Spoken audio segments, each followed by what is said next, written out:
ऐसा लिख के गए हैं कि इसको स्वयं वो अपनी लेखनी में लिख के गए कि अगर मैं भी चाहूँगा तो नहीं इसको मैं बदल पाऊँगा। तो अनुसूचित जाति और खासकर विशेषकर बैकवर्ड क्लासेस के लोगों को भाषणों में सिर्फ जातियों के नाम से और वर्गों के नाम से संबोधित किया जाता था, दिया किसी को कुछ नहीं। बैठे वो जो गड़े मुर्दे थे अब खुद को उखाड़ रहे हैं, अपनी कब्र खोद रहे हैं, दिखा रहे हैं कि इंदिरा गांधी जी ने क्या किया। ये पार्टी कांग्रेस पार्टी जब सत्ता में थी तो ये भ्रांतियाँ फैला कर भाई को भाई से लड़ाया करती थी। जय हिंद दोस्तों, नमस्कार। लोकसभा इलेक्शन जैसे जैसे नज़दीक आ रहा है, तारीख नज़दीक आ रही है, आरोप प्रत्यारोप का जो दौर है जारी है, कई तरह का भ्रम फैलाने की कोशिश हो रही है, कई तरह की बातें हो रही है। क्या सही है क्या गलत है कुछ पता नहीं है, लेकिन कुछ बातें ऐसी है जो आज हम जानेंगे। हमारे साथ महावीर प्रसाद जी हैं जो कि 2 बार डिस्ट्रिक्ट प्रेसिडेंट रहे हैं और अभी भी बीजेपी कार्यकारिणी के सदस्य हैं। सर नमस्कार। नमस्कार जी, नमस्कार। आपके माध्यम से आपके सभी दर्शकों को मेरा बहुत बहुत सादर नमस्कार।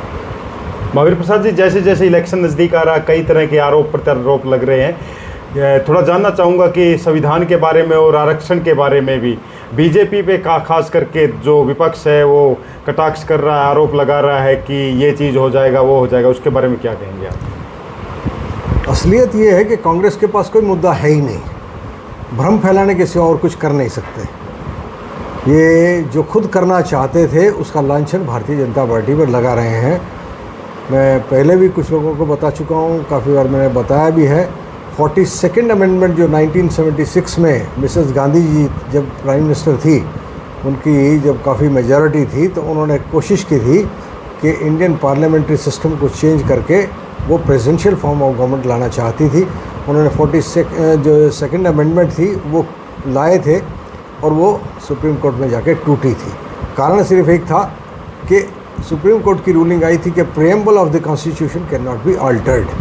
तो जो वो संविधान में संशोधन करना चाहते थे, बदलाव करना चाहते थे, उन्होंने कहा कि बाबा साहब जो डॉक्टर भीमराव अम्बेडकर जो अपना संविधान लिख के गए, वो संविधान ऐसा लिख के गए कि इसको स्वयं वो अपनी लेखनी में लिख के गए कि अगर मैं भी चाहूँगा तो नहीं इसको मैं बदल पाऊँगा।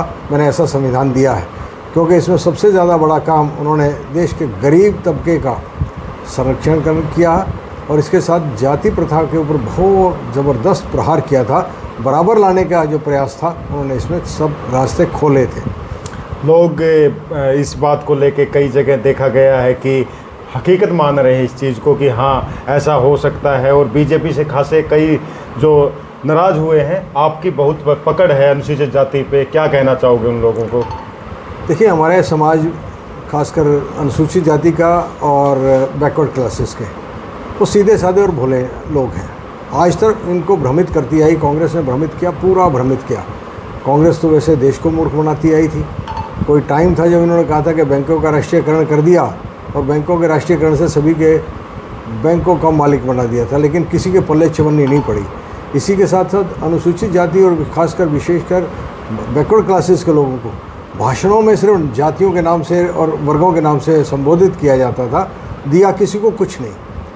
आप देखिएगा, अगर देश की आज़ादी के इतने साल बाद अगर थोड़ी सी कोई चेहरे पर रौनक अनुसूचित जाति और बैकवर्ड क्लासेस के लोगों पे आई है तो इन्हीं पिछले 10 सालों के अंदर जो नए कानून बने हैं, मोदी जी की स्कीमें आई हैं, उनके कारण उनके चेहरे पर रौनक आई है। तो इसलिए आज कांग्रेस अपने आप को महसूस कर रही कि वो कुछ नहीं कर पाई, कह नहीं सकती लेकिन भ्रम फैला सकती है। वो भ्रम जो हमेशा फैलाया करती थी वो फैला रही है। कोशिश खुद कांग्रेस के लोगों ने की, मिसेस सोनिया इंदिरा गांधी ने की थी। अब वो देख रहे हैं कि वो भ्रम जो फैला रहे थे, हो सकता है शायद ऐसा ये भी कर सके। तो इसलिए अपने मन की दुर्भावनाओं को छिपाते हुए गलती कर बैठे कि संविधान के संशोधन की बात कर बैठे। वो जो गड़े मुर्दे थे अब खुद को उखाड़ रहे हैं, अपनी कब्र खोद रहे हैं, दिखा रहे हैं कि इंदिरा गांधी जी ने क्या किया था। लोग भूल चुके थे इस बात को और अब ये याद दिला रहे हैं। आप गूगल को खोलिए, 42nd अमेंडमेंट देखिए, मिनी कॉन्स्टिट्यूशन ऑफ इंडिया के नाम से जाना गया था उस अमेंडमेंट को, और उनसे पूछिए ये लागू क्यों नहीं हुआ। अगर तब लागू इंदिरा गांधी नहीं कर सकाई तो मोदी जी तो खुद गरीब तबके से ताल्लुक़ रखते हैं। ये तो खुद जब लोकसभा में आए तो लोकसभा के ड्योढ़ी के ऊपर उन्होंने अपना माथा टेक कर कहा कि ये लोकतंत्र का मंदिर है, मैं इसको सजदा करता हूँ, इसको नमन करता हूँ। आज वो आदमी जो बैठ के सत्ता में आते सबसे पहले गरीबों के पक्ष में काम किया। इससे पहले माननीय अटल बिहारी वाजपेयी जी की सरकार आई तो उन्होंने कहा कि देश का कानून जो है वो बाबा साहब डॉक्टर भीमराव अंबेडकर के लिखे कानून संविधान के अनुसार चलेगा। किसी और बात को उन्होंने कहा ही नहीं। लाल किले की प्राचीर से अटल जी ने कहा था। आप अंदाजा लगाइए भारतीय जनता पार्टी में किस बात का ये आरोप लगाते हैं? कब ऐसा काम किया जो किसी गरीब के मुंह का निवाला छीनने का काम किया? आज देश के अंदर पहली बार माननीय नरेंद्र मोदी जी ने कहा था मैं किसी को बिना घर के नहीं रहने दूंगा। 2,75,000 रुपया हर गरीब आदमी को जिसके घर नहीं है उसको देने का प्रयास किया हो। मैक्सिमम घरों को घर बन गए। आप अंदाज़ा लगाइए गरीब आदमी के घर में तो कभी टॉयलेट नहीं हुआ करता था। आप देखो बच्चे जो थे गाँव के अंदर और गरीब आदमियों के बच्चों की क्या इज्जत थी, क्या सामाजिक सिस्टम था, कुछ था ही नहीं उनके पास। और सरकार किसकी थी? उसको रोका किसने? कभी गरीब का मुंह का निवाला छीनने का काम तो जो कांग्रेस पार्टी किया करती। पिछले चुनाव में तो उससे जब शुरू की बात थी बहुत भ्रम फैलाया था कि मनरेगा ख़त्म कर देंगे। मैं पूछना चाहता हूँ क्या मनरेगा ख़त्म हुई? मनरेगा के दिन बढ़ाए जाने की बात हो रही है। गरीब के मुंह में और बढ़िया तरीके से निवाला दिया जा सके, अच्छा निवाला दिया जा सके। माननीय नरेंद्र मोदी जी ने कहा था मैं देश के गरीब को मजबूत बनाना चाहता हूँ, किसान मजदूर को मजबूत करना चाहता हूँ ताकि देश की तरक्की के अंदर वो अपनी योगदान को अच्छा तरीके से दे सके। कुछ पार्टियां जाति जनगणना की बात करती हैं, उसके बारे में क्या कहेंगे आप? अब जातीय जनगणना की बात जो करते हैं, मैं केवल इतना पूछना चाहता हूँ कि जाति प्रथा अब क्या ख़त्म हो गई और गणना के बाद होगा क्या? सिर्फ इतना ही तो पता लगेगा कौन कितनी है। और इसके बाद सबसे बड़ी बात यह है कि आरक्षण के बारे में कौन बोल रहा है? आरक्षण की छेड़छाड़ की बात कौन कर रहा है? सुप्रीम कोर्ट जो फैसला कर चुकी है, राहुल जी कहते हैं कि आए तो मैं इसको आरक्षण को बढ़ा दूंगा। आप अंदाज़ा लगाइए देश के अंदर ये पार्टी कांग्रेस पार्टी जब सत्ता में थी तो ये भ्रांतियाँ फैला कर भाई को भाई से लड़ाया करती थी और जातियों का इन्होंने ये इस तरह का जहर घोला था कि कुछ लोग आपस में बैठ ही नहीं सकते थे। आदमी आदमी के साथ बात करते सोचा करता था इससे हाथ मिलाऊं कि नहीं मिलाऊं। आज सब लोग गले मिल के बात करते हैं, सब लोग भेदभाव को हटाकर साथ चलने की बात करते हैं। आज मेरिट की बात हो रही है, सब लोग मेरिट को ज़्यादा तरजीह दे रहे हैं और इंटेलिजेंट जो हैं उनको देखिए कि रास्ता कैसा मिल रहा है। ये जो आप अनुसूचित जाति से आते हैं, कभी आपने बीजेपी में कोई महसूस किया हो कि नहीं भेदभाव होता है, ऐसा कुछ है बीजेपी में? अगर भेदभाव होता तो मैं पहला आदमी होता बीजेपी छोड़ चुका होता। तो क्या कहेंगे अभी जो इलेक्शन का माहौल क्या है फिलहाल? देखिए देश की जनता बहुत कुछ जान चुकी है। पहले शिक्षा कम थी, आज इंफॉर्मेशन टेक्नोलॉजी का युग है, मीडिया सोशल मीडिया बहुत एक्टिव है और सब लोगों को हर चीज़ को खुली किताब की तरह से देखा जा सकता है। इसलिए लोग शांत हैं। उपद्रव करने वाले कौन हैं धीरे धीरे पता लग रहा है। कल तक जो किसान का लवादा ओढ़कर सारे गांवों के अंदर शोर मचाते थे कि हम गांव में घुसने नहीं देंगे, आज बीजेपी का नहीं कांग्रेस पार्टी ज्वाइन कर गए हैं और किसानों को बदनाम करने का जो काम करते थे किसानों को भी पता लग गया है। इसलिए एक अंडर करंट जो चल रहा है किसानों के अंदर और किसानों के नाम को बदनाम करने का कौन सा कमी छोड़ी ने। कभी किसान किसी की बहन बेटी की इज्जत पर हाथ नहीं डालता। इन्होंने तो चौधरी देवीलाल जी की पुत्र वधू वो डॉटर इन लॉ के ऊपर भी आप अंदाज़ा लगाइए उनकी इज़्ज़त पे हाथ डाल लिया। तो आप अंदाज़ा लगाइए अगर ये कांग्रेसी आगे फिर ये तंदूर कांड करेंगे या किसी गरीब के आदमी की बेटी की कोई इज़्ज़त बाकी रहेगी? आपके अपने उम्मीदवार जो देख लीजिए, बरवाला के अंदर आज भी वो चोपड़ा परिवार अपने बेटे को खोजते खोजते आँखों में उसके आंसू की बजाय पत्थर आ गई उनकी आंखें, उनका बेटा नहीं मिला। दोषी कौन था? सरकार किसकी थी? किसकी जिम्मेदारी थी उसको तलाश करने की? क्यों नहीं हुआ? कारण क्या है? आप अंदाज़ा लगाइए। एक नहीं बहुत सी ऐसी घटनाएं हैं जिनके बारे में आज अगर उल्लेख करेंगे तो राजनीतिक दृष्टि से हम हो सकता है लगे कि हम उन पर आरोप लगा रहे हैं। सच्चाइयाँ जानने का हक तो हर एक आदमी को है। हाँ, भूलने की आदत हम लोगों की है, भूल जाते हैं, याद दिलाना ज़रूरी है। तो मैं ये बताना चाह रहा हूँ कि आपके हमारे विपक्षी में जो कैंडिडेट खड़े हैं, जयप्रकाश जी का पास्ट क्या रहा है, इनका पास्ट क्या रहा है? ग्रीन ब्रिगेड किसने बनाई? अब दोबारा कहते हैं कि मैं नई सेना बनाना चाहता हूँ। कौन सी सेना बनाओगे? किसके लिए सेना बनाओगे? जब देश की सेनाओं के ऊपर आक्रमण होता तब तो बोले नहीं। आज सेना किसके लिए बनाओगे? देश की सुरक्षा के लिए तो सेना है। सेम प्रतिरोधा का एक बयान आया था कि जो अमीरों की संपत्ति है गरीबों में बांटेंगे, बराबरीकरण करेंगे, उसके बारे में आप क्या कहेंगे? मैं वही कह रहा हूँ, फिर भ्रम फैलाने की बात कर रहे हैं। आप अंदाज़ा लगाइए, एक तरफ सब लोग काम करके आगे बढ़ने की कोशिश कर रहे हैं, एक तरफ ये उन बढ़ने वाले कदमों को तोड़ने की बात करते हैं, उनका हौसला गिराने की बात करते हैं। आज तक इन्होंने किया क्या है? यही तो किया था।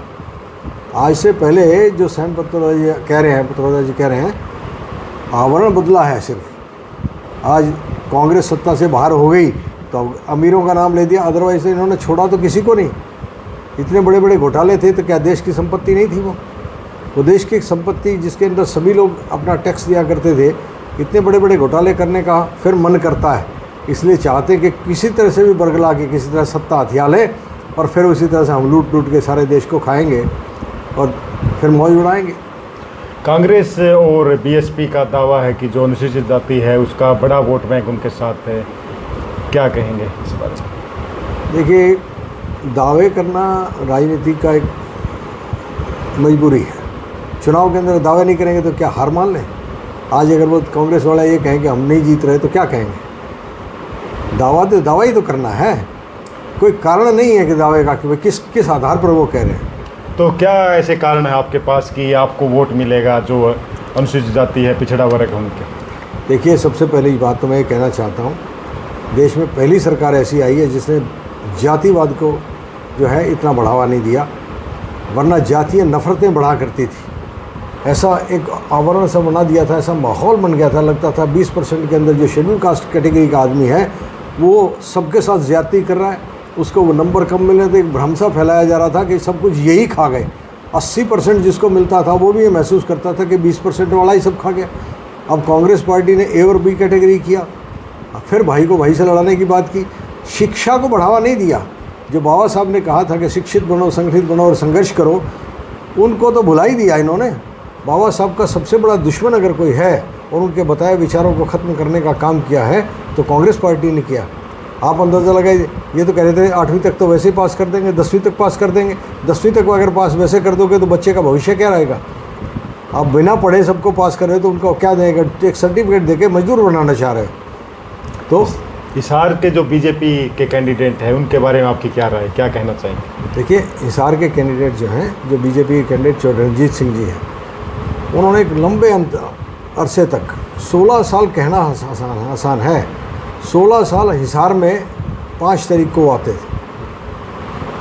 किस पार्टी में थे ये इशू नहीं है, लेकिन बतौर एक राजनीतिक के रूप में वो जनता से मिलने आते थे, जो उनके बस में होता था वो करते थे, वरना ऐसा कोई नेता देखने को नहीं मिलता। रही बात दूसरी, जब वो पिछला चुनाव विधानसभा का जीते तो इंडिपेंडेंट जीते थे, कांग्रेस पार्टी ने तो उनको नकार ही दिया था और बीजेपी का अपना काटा था।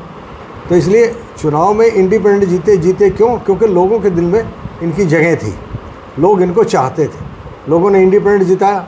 इंडिपेंडेंट जीतने के बाद इन्होंने जो नीतियां बहुत लंबे अरसे से देख रहे थे, बीजेपी के साथ भी इन्होंने काम करके देखा, तो इन्होंने निष्पक्ष होकर एक बात कही थी कि अनकंडीशनल सपोर्ट मैं बीजेपी को दे रहा हूँ। और बीजेपी ने इनके बहुत लंबे जीवन को देखते हुए, राजनीतिक जीवन, साफ सुथरा जीवन देखते हुए भारतीय जनता पार्टी ने इनको मंत्री पद दिया, और मंत्री पद भी वो दिया, एक चैलेंजिंग जॉब थी। आप चुनाव प्रचार में जा रहे हैं, गांव में जा रहे हैं, प्रोग्रामों में जा रहे हैं, क्या लग रहा है कि जो पिछड़ा वर्ग है, अनुसूचित जाति है, क्या माहौल देखने को मिल रहा है? उत्साह क्या है? क्या वो मतलब वोट बीजेपी ले पाएगी? बीजेपी को ही दे रहे हैं, ये तो सिर्फ बरगलाने के लिए नए नए हथकंडे अपना रहे हैं। शेड्यूल कास्ट और बैकवर्ड क्लासेस का vote N block Bharatiya Janata party को जा रहा है, चाहे रणजीत सिंह को जा रहा है। और इसके साथ साथ जो किसानों के बारे में भ्रम फैलाया जा रहा था और किसानों के नाम पर जो गंदे काम किए जा रहे थे, उनको भी किसान अब पहचान चुके हैं। इसलिए जो किसानों का वोट भी है वो भी अब ज़बरदस्त टर्न ले रहा है। मैं आज भी जाके आया हूँ, बहुत 3 विधानसभाओं में जो 3-4 गाँव मैंने किए हैं, सब जगह जाके देखा है।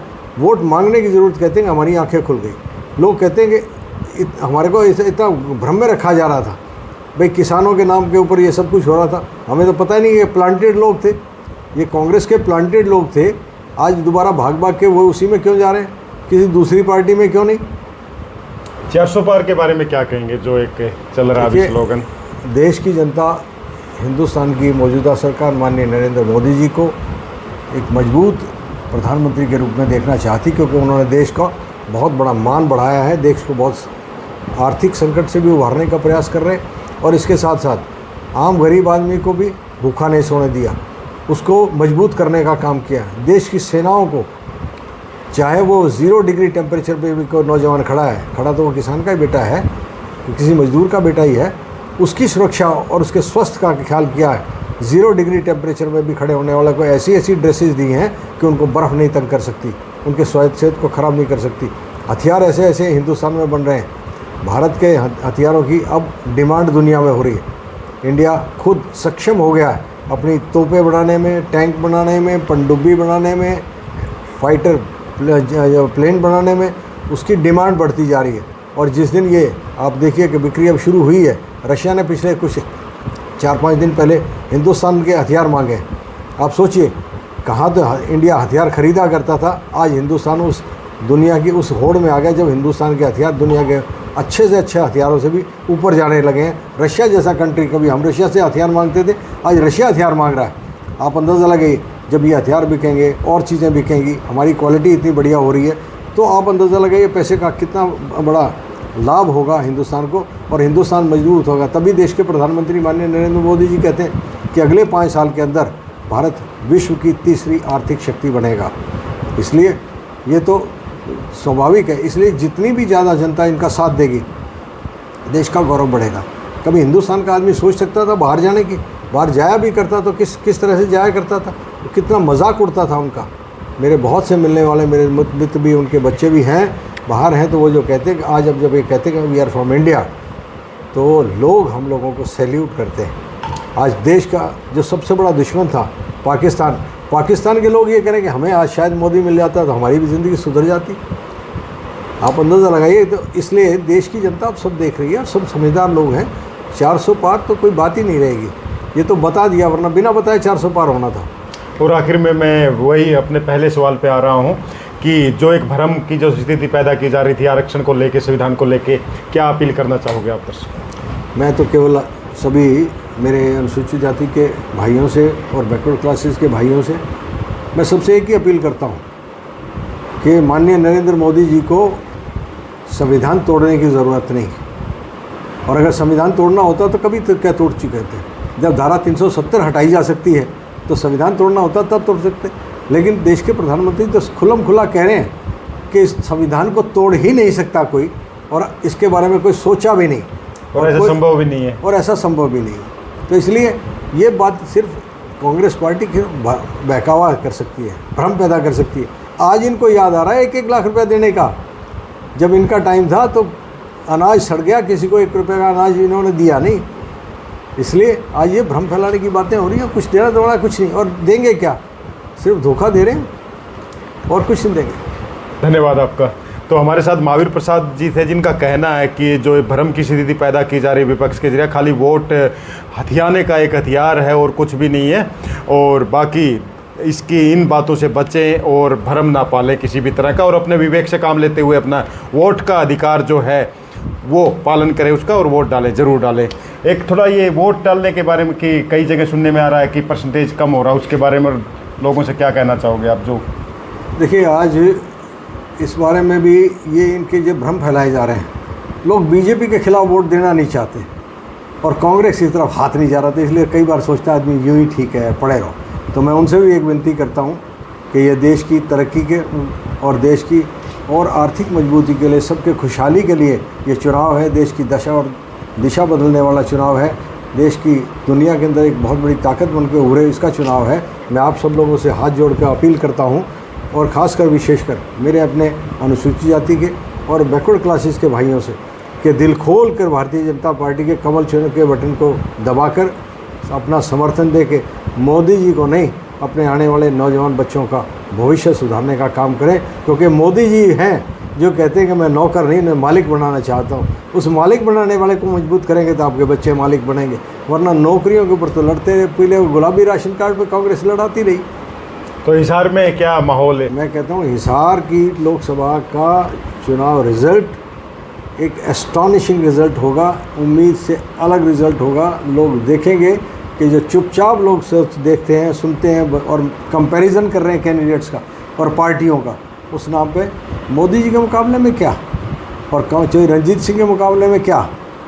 आप अंदाज़ा लगाइए कौन आदमी चाहेगा कि उसका बच्चा बदमाश बने। कौन नहीं चाहेगा कि नकल से दूर होकर वो अपने मेरिट को आगे लेके ज़िंदगी में कामयाब हो। तो इसलिए एस्टॉनिशिंग रिजल्ट्स होंगे, बम्पर जीत होगी। तो जैसा कि आपने सुना, साफ तौर पे कहना है महावीर प्रसाद जी का कि जीत होगी बम्पर, लेकिन वो बताएगा समय, होगा क्या सामने आ जाएगा 4 तारीख को।